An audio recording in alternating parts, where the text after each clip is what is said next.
নমস্কার, কেমন আছেন সবাই?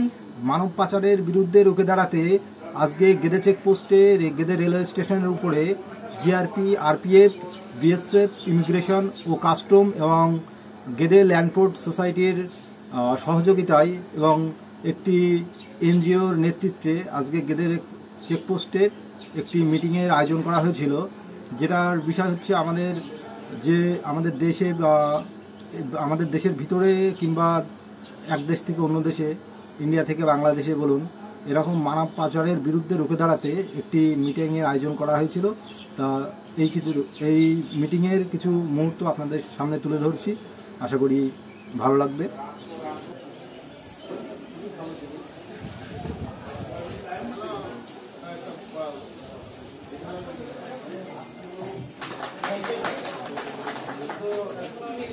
মিটিংয়ের মেইন উদ্দেশ্য হলো গিয়ে রেলওয়ের কন্ট্রাক্টে যে বাচ্চারা আছে, মনে করেন অনেক বাচ্চা হারিয়ে গেল, ট্রেনে একা চলছে বা পাচার হয়ে যাচ্ছে, এইসব বাচ্চাদের কেয়ার অ্যান্ড প্রোটেকশনের জন্য আমাদের সবার একটা দায়িত্ব আছে। সেটার উপরে ডিসকাস করার জন্য আজকে stakeholders meeting. Stakeholders মানে হচ্ছে যারা রেলওয়ের কন্ট্রাক্টে বাচ্চাদের জন্য যারা কাজ করবে ওদেরকে নিয়ে মিটিংটা ডাকা হয়েছে। আমরা ফিউচারে এখানে চলছে, এখানে অনেক কাজ, আরো আপনাদের সহযোগিতায় যাতে প্রত্যেকটা বাচ্চাকে আমরা সুরক্ষিত রাখতে পারি তার জন্য এই মিটিংটা এখানে ডাকা হয়েছে। তো সবার প্রথম তো আমি ওয়েলকাম করছি আমাদের এখানে স্টেশন সুপারিনটেন্ডেন্ট সাহেব আছেন, ওনাকে বলার সঙ্গে সঙ্গে রাজি হয়েছেন। স্যার ওয়েলকাম আপনাকে।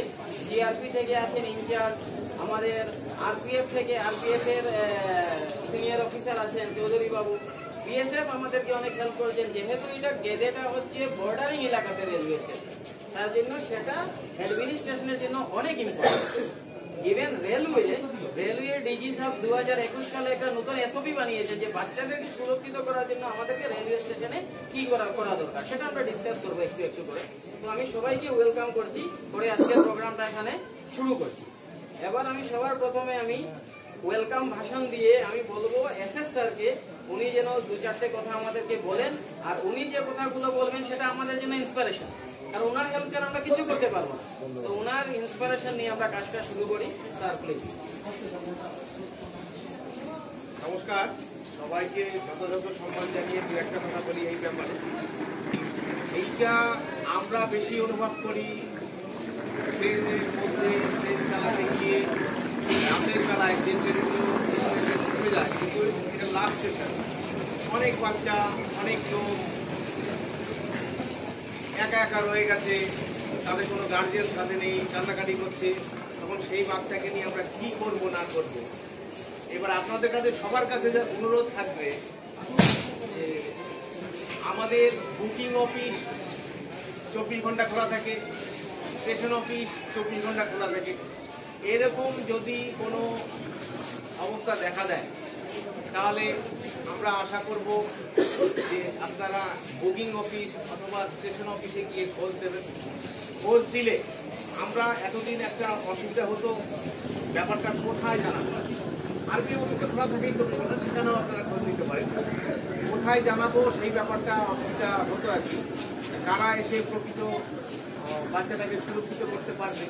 আর যে ওনারা যখন এসছেন আমাদের যাকে একটা ট্র্যাকিং এর খেলা হয়, এই ব্যাপারটা হয়তো অনেকেই জানে, কিন্তু যারা অনেকে স্টাফ তাদের ইনিশিয়েটিভ, তাকে আমরা জিজ্ঞাসা করি যে আপনি এখানে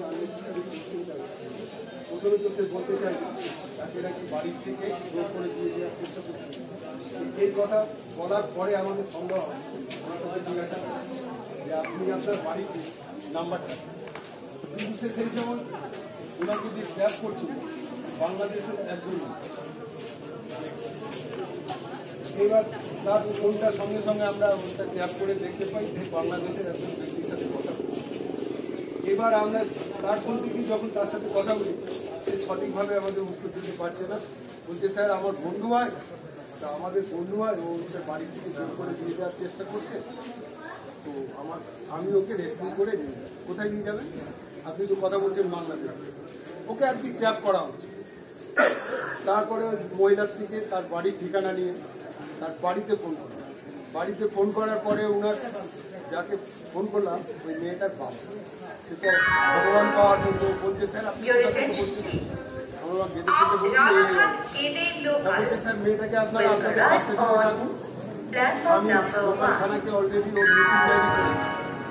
এবার আমরা সঙ্গে সঙ্গে आप रानाघाट केदे लोकल 3 नंबर प्लेटफॉर्म पर आए। ওনারা লোকাল পিএস ওনার কিন্নাহাট অনুগ্রহ করে শুনবেন। সেখানে যোগাযোগ করলাম, ওরা আমাদের জানালো আপনারা ওটা মেয়েটাকে আপনাদের কাস্টডিতে রাখুন আর আপনারা আশেপাশে কাউকে অ্যালাউ করবেন। আমরা দেনান দেয়ার কৃষ্ণগঞ্জ থানার আইসি সাহেব এসে মেয়েটাকে রিসিভ করলো।